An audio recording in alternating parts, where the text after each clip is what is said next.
Welcome back, America. We're here with my friend, our friend, Ben Shapiro, Daily Wire editor emeritus, and the Ben Shapiro Show, wildly popular.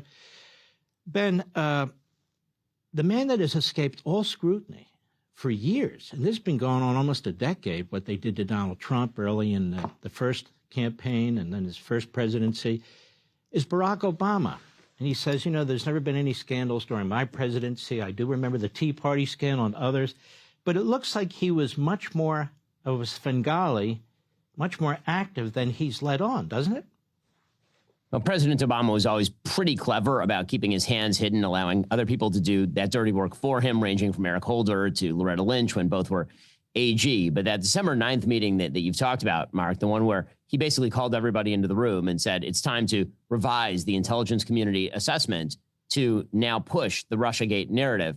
That really is the big one. And that's the thing that the DNI, Tulsi Gabbard, has now revealed in all of these documents that she's declassified, is that the Obama administration really, really pushed and changed the ICA to reflect the idea that Russia wanted Trump to be president. Right? That is the biggest thing that Tulsi Gabbard revealed. We knew a lot about the Steele dossier and how it was used as sort of a way to bootstrap a bunch of terrible claims about Donald Trump into public view, and then how it was used to go after Carter Page with the false FISA warrant. But the thing that Tulsi is bringing to light here, it really is important, which is that central conclusion of the ICA, which it turns out is not true and is based on faulty information, the idea that Russia wanted Trump, because from that, all else springs. If Russia didn't want Trump, if it was just sort of normal election interference, them screwing around with Americans' perceptions of electoral integrity, like that's something they've been doing for decades, going all the way back to the USSR. The claim that Russia wanted Trump was the foundational claim that supported the entire Russiagate narrative, because if Russia didn't want Trump,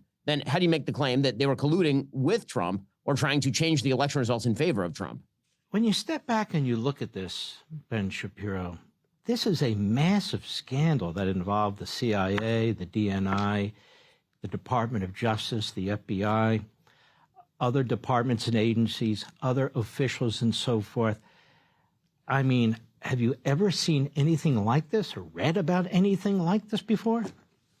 In terms of going after another political candidate or an incoming president, I haven't. I mean, it really is sort of an astonishing thing. The only sort of competitors in the realm of actual conspiracies, not conspiracy theories, but actual conspiracies, all lie on the left side of the ledger, up to and including the cover-up for the health of the prior president, Joe Biden. We've seen so much of this, and this is, I think, why institutional distrust is correctly incredibly high at this point in time.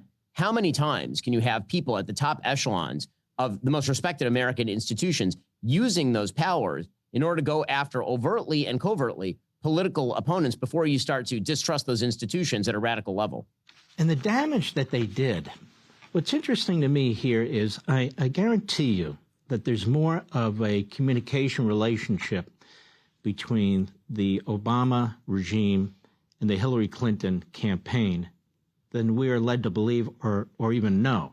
Because most of this was done, the interference in the campaign aspect of it, to help her.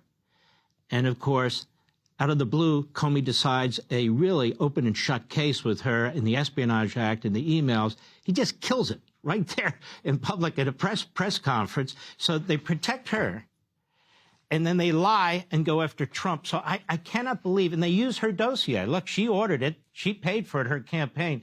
They use her documentation. So there's this other piece that's missing, the coordination, which there had to be, in my view, between the two. What do you think?